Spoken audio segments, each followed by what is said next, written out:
घड़ी भी लगातार इशारा कर रही है और जैसे जैसे यहाँ पर आपकी मौजूदगी है हमें दिख रही है वो प्रतीक्षा भी आपकी आंखों में कि अगले सेशन के लिए आप सभी कितने उत्साहित हैं।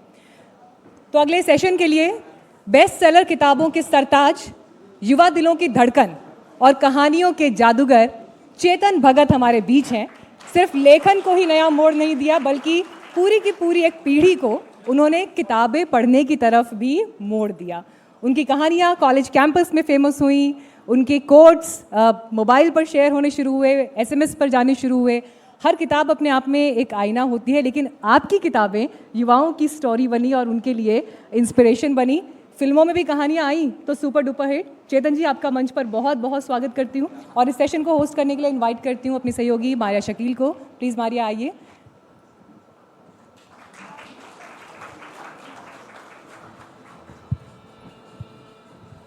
शुक्रिया एंड वेलकम चेतन भगत।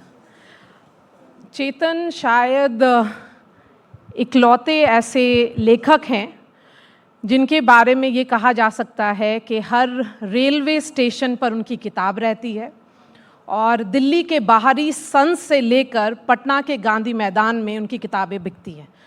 तो India's only mass writer is right here with us.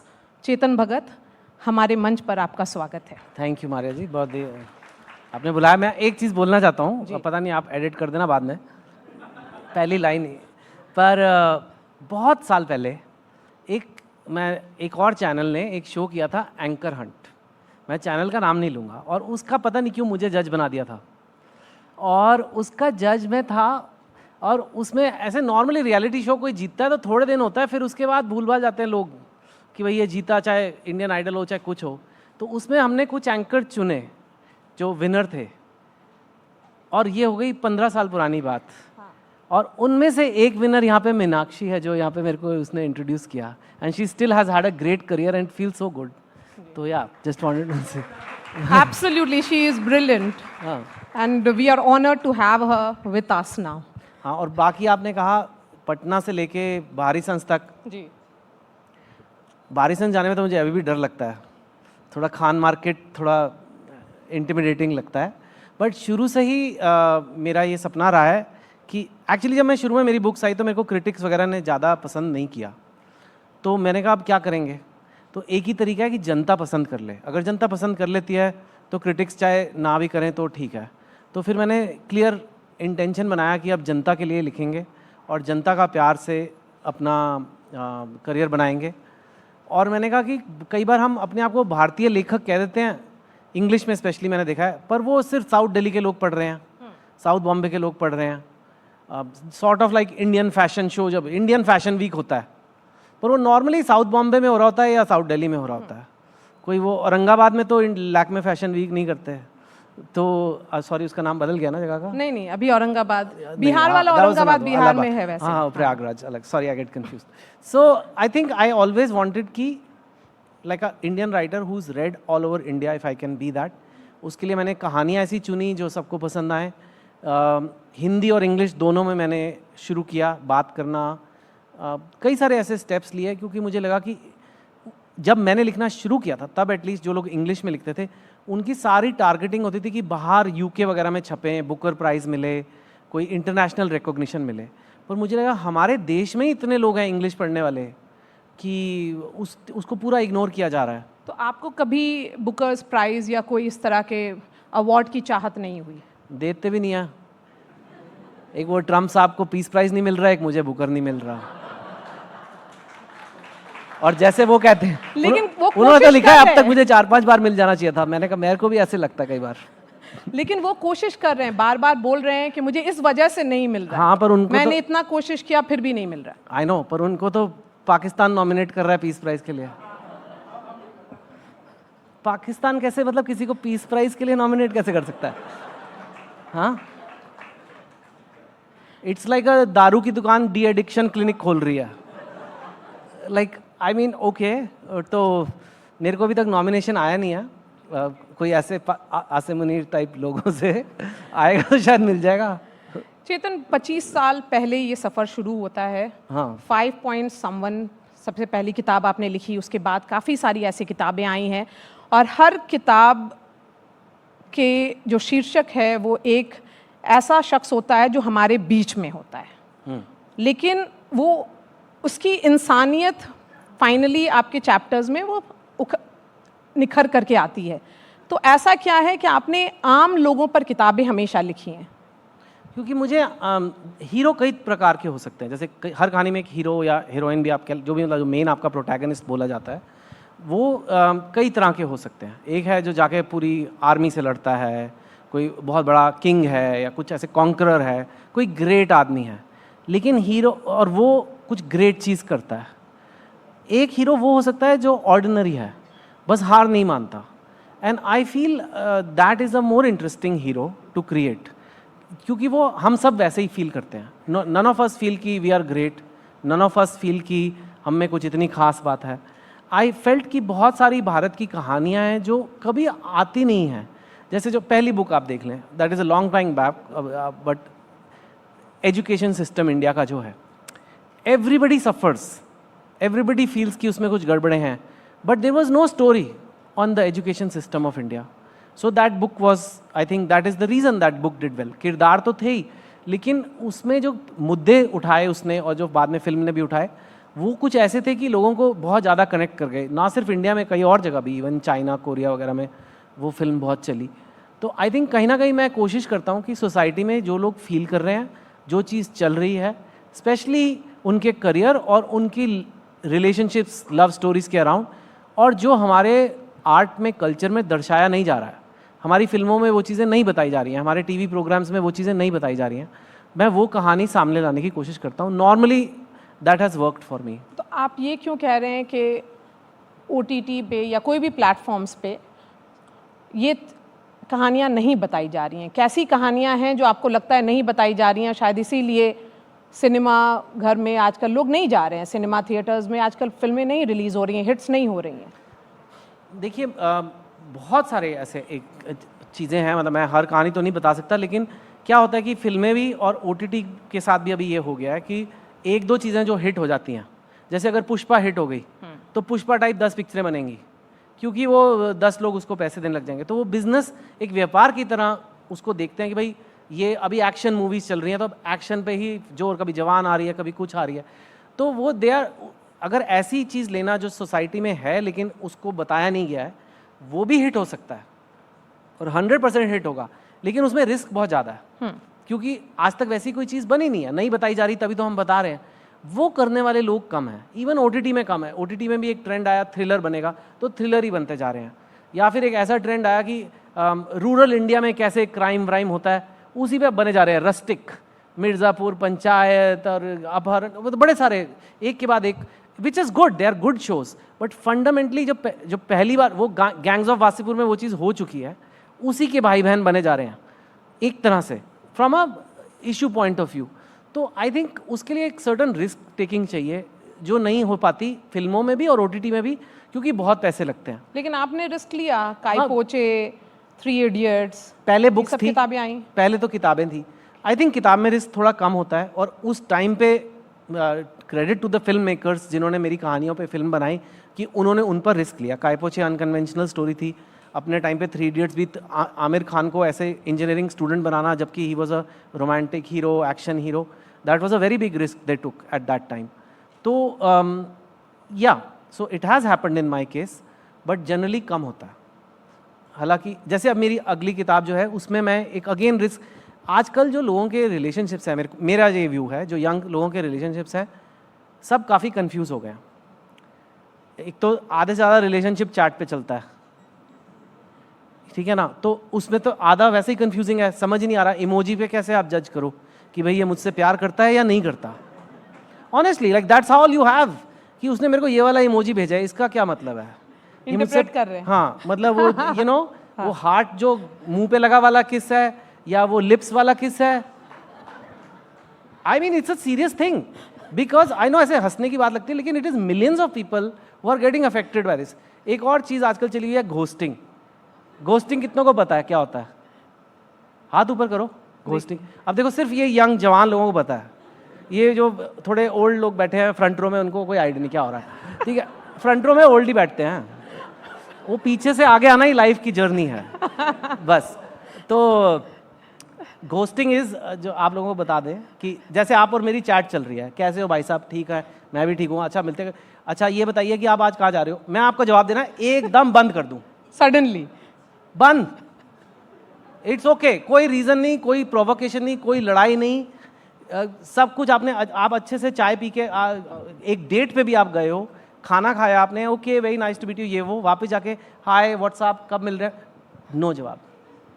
It happens और not, it's happening in society. I mean इसके मेजर मेंटल हेल्थ इफेक्ट्स होते हैं लोगों पे, मतलब जो एक घोस्टर होता है और एक घोस्टी है जिसने घोस्टिंग सफर की है। So that is really enjoying that description. Yeah, because this is not been discussed, but it is part of their life, right? And so I've tried to explore things like that in that book. It's a book about age difference. Like a guy is much older, it can be seen as creepy, or is it love? I don't know. And मेरा aim यही है कि लोग confuse हो जाएं कि यार ये प्यार भी लग रहा है और creepy भी क्या है? That makes the story memorable. How do you know it's lust or love?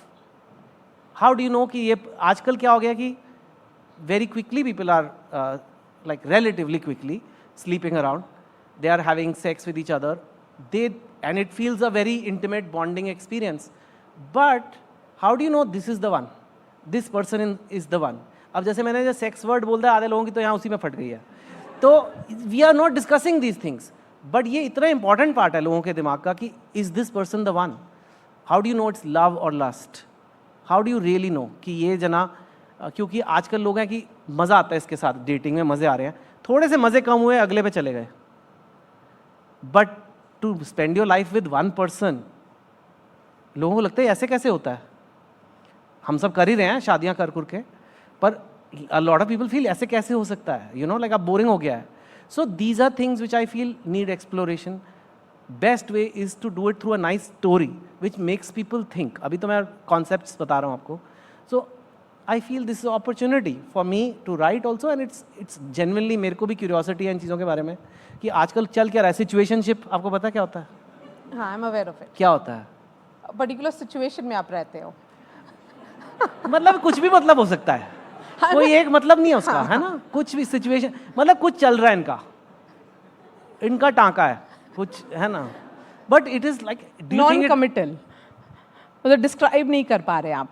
या but it has some effect. It can not be कि आपको कोई इमोशन नहीं जग रहा आपके अंदर। What does it mean? उसकी जगह क्या है हमारी सोसाइटी में? Nobody has explored, and I think a writer can explore it in a good story, and then we can see. लेखकों के लिए कितना बड़ा चैलेंज है एआई, चैट जीपीटी, जिसमें सारे आजकल कंटेंट आते जा रहे हैं, कि आप कुछ डालिए और उसका पूरा एक तरीके में पूरा पैराग्राफ पे पैराग्राफ आ जाता है। हाँ, नहीं, अच्छा सवाल है, लेकिन यू नो जो फिक्शन है, जहाँ पे क्रिएटिविटी है, जहाँ प्योर इमेजिनेशन से स्टोरी बनती है, अभी तक मुझे एआई का कोई थ्रेट नहीं लगता उसमें।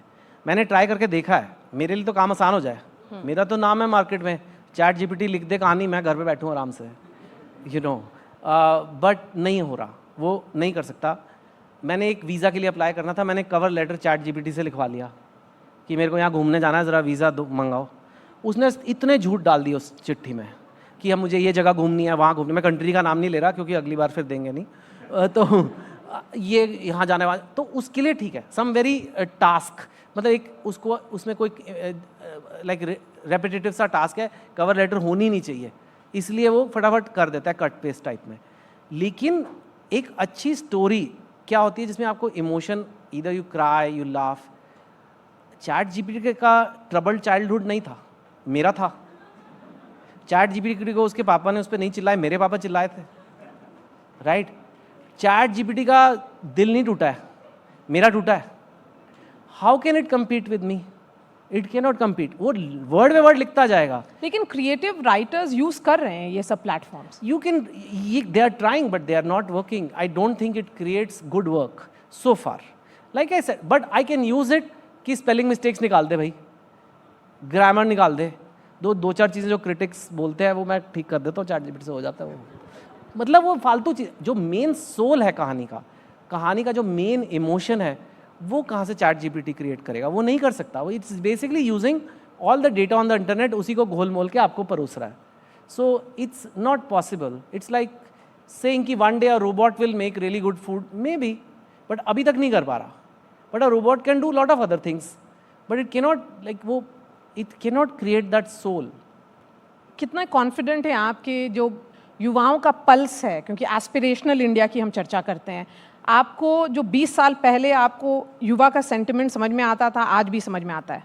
नहीं, it is a challenge. It is a challenge because ये घोस्टिंग मुझे तो समझ नहीं आया कि ऐसे होता. लाइक आई अंडरस्टैंड घोस्टिंग क्या है, बट आई डोंट अंडरस्टैंड क्यों करते हैं. You know, like how is it okay, मतलब ये. But I try to be non judgmental about it. A writer must be non judgmental. I have tried to also change my stories. Like my next story, I told you, it's a older guy and a younger girl. Because अभी मैं 51 years का हो गया हूँ. अब मैं ऐसे 18 साल के लड़कों की लव स्टोरीज लिख रहा हूँ, थोड़ा अजीब लगता है एंड ना ही मेरे को समझ आता है. But I feel like somebody who's a little older, like a little more mature kind of romances I can do. But it is a challenge to really understand what a 17-year-old, 18-year-old thinks. Actually, they are not even thinking that much. इतना सोच नहीं रहे, आजकल reels ही देख रहे हैं. ये भी आई मीन फैक्ट है. जाते जाते एक सवाल दिलजीत दोसांझ पर, जो पूरी कंट्रोवर्सी चल रही है, आप उसको कैसे वो देखते कहाँ से आ गए? ओके ओके, खबर आई लव मिली- him, I love him. Headline point है हमारे हाँ. लिए. बिल्कुल बिल्कुल. हाँ, क्या सवाल? सवाल ये है कि दिलजीत दोसांझ को बहुत सारे लोगों ने क्रिटिसाइज़ किया है, ये भी कहा है कि जितना जो उनके प्रोजेक्ट्स हैं जो साइन किया गया है उसको रोक दिया जाए. Because of his movie Sardar 3? हानिया आमिर, हाँ. he has signed a movie, मतलब जो सरदार 3 I आ think, रही हाँ, है जी, हाँ. उस पर तो firstly I boycott love. Pakistan trend कर रहा है, पाकिस्तानी आर्टिस्ट्स को बॉयकॉट करना चाहिए. या सो इट्स टफ वन. ये पर्टिकुलर केस टफ वन है, तभी शायद कंट्रोवर्सी बना है. Firstly I love Diljit. I think he is one of the truly exceptionally talented individuals and I really admire. You know, कई चीज़ें उन्होंने करी हैं लाइफ में. He sticks to his principles. For example, he wanted to be in Bollywood but he didn't cut his hair. He stayed a Sikh and he kept his hair like that and he still became a star. You know, it's not a joke. Anybody can get tempted कि चलो यार Hindi film industry में fit होने के लिए, but I admire him a lot for that. I think his music, his concerts, his acting, his reels, if you've seen on Instagram, hilarious. So many different talents he has. There is no doubt about it. Films सिर्फ दलजीत की नहीं है. कोई भी film सिर्फ actor की नहीं होती है. ये पहली बात हमें समझनी है. उस फिल्म में 300 लोगों ने काम किया होगा कम से कम. उनकी रोजी रोटी चली है. किसी ने उसमें कपड़े चुने होंगे, किसी ने गाने लिखे होंगे. लोगों ने बहुत मेहनत की है उस फिल्म पे. अगर आपका दलजीत से कोई इशू भी है, उन सबको पिनलाइज करना इज़ नॉट फेयर. वो लोगों ने डिसाइड भी नहीं किया होगा हीरोइन कौन है कौन नहीं होगी. शायद दलजीत ने भी नहीं किया होगा. राइट, पहली बात ये है. दूसरी बात, I think they have issued multiple statements now कि यार ये सब पहले हुआ था, पहलगाम से भी पहले की कास्टिंग हो रखी है, ऐसा कोई रूल नहीं था, हमने रख लिया, आगे से नहीं लेंगे. पर अब फिल्म बन गई है और 300 लोगों की मेहनत है, इतने पैसे लगे हुए हैं, उसको बैन करना इज़ टू मच. आपको नहीं पसंद आ रहा, आपको डिसटेस्टफुल लग रहा, मत देखो पिक्चर. मेरे को ये लगता है. एंड अगर हमने एक कलेक्टिव डिसीजन ले लिया है कि नहीं करना, आगे से नहीं करेंगे. पर जो पाइपलाइन में चीज़ें थी उसके पीछे पिनलाइज करना, और अब आप जो कह रहे हो कि कॉल्स हो रहे हैं कि दिलजीत को काम ही नहीं मिलेगा, this is over reaction. I think highly unfair. And broadly मैं कहूँगा हमारा काम, हमारा एक ही एम है पाकिस्तान के साथ, हमें अपनी कंट्री को सिक्योर करना है. हमें कोई लेना देना नहीं, हमें मुंह नहीं लगना उनके. हमें क्या करना है मुंह लग के? कहाँ हमारा लेवल, कहाँ उनका लेवल? किसके मुंह लग रहे हो यार? किसको हराने की बातें कर रहे हो? जो आज के दिन की एक हाईलाइट भी है, स्पेशली सेशन की भी एक हाईलाइट है डेफिनेटली. हाँ, I just finish. I am just saying कि उनके मुंह नहीं लगना. हमारा एम है कंट्री को सेफ रखना. कंट्री को सेफ रखने के लिए we don't have to hate anyone. We don't need to hate. We just have to say sir आप अपना देखो, अपना देखो. तंग करोगे हम वापस आपको लेसन देंगे. लेकिन ये कि हम हर चीज़ से इतने नफरती बन जाएं, फिर तो वो जीत गए. यू नो, सो चलिए, जनता ने भी तालियां बजा दी हैं और और पूरी यहाँ पे time आपकी मीनाक्षी तालियां. और आशुतोष भी आ गए हैं, तो इंडिकेशन है कि ये सेशन खत्म किया सेशन की जाए. जो है शुक्रिया घड़ी की हमारे साथ टिक-टिक जुड़ने शुरू के हो गई लिए. है. हाँ हाँ बिल्कुल. शुक्रिया. Thank you Maria, thank you so much.